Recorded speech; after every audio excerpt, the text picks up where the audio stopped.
हमारे इस चैनल मैथिली गंगा को लाल बटन दबाकर सब्सक्राइब करें व घंटी के निशान का बटन दबाएं ताकि सभी नए वीडियो आप तक तुरंत पहुंचे बिल्कुल मुफ्त।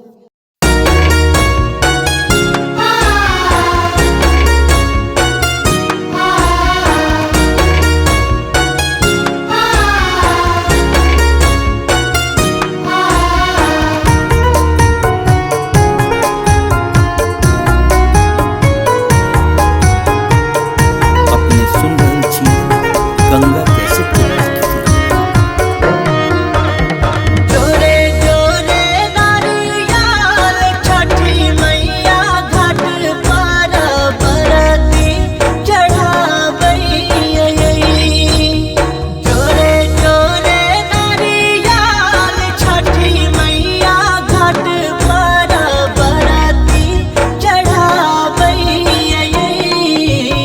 जल बीच ठाढ़ भऽ दर्शन ले अरजी लगाबई। जल बीच ठाढ़ भऽ दर्शन ले अरजी लगाबई।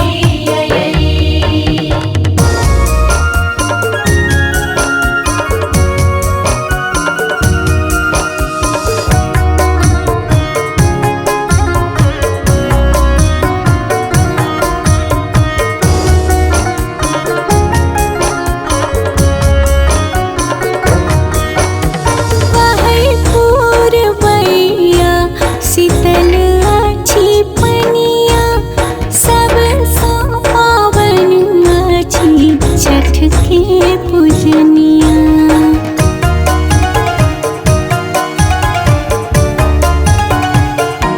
हाँ बहै पूरबैया शीतल अछि पनिया सब सा पावन अछि छठ के पूजनिया।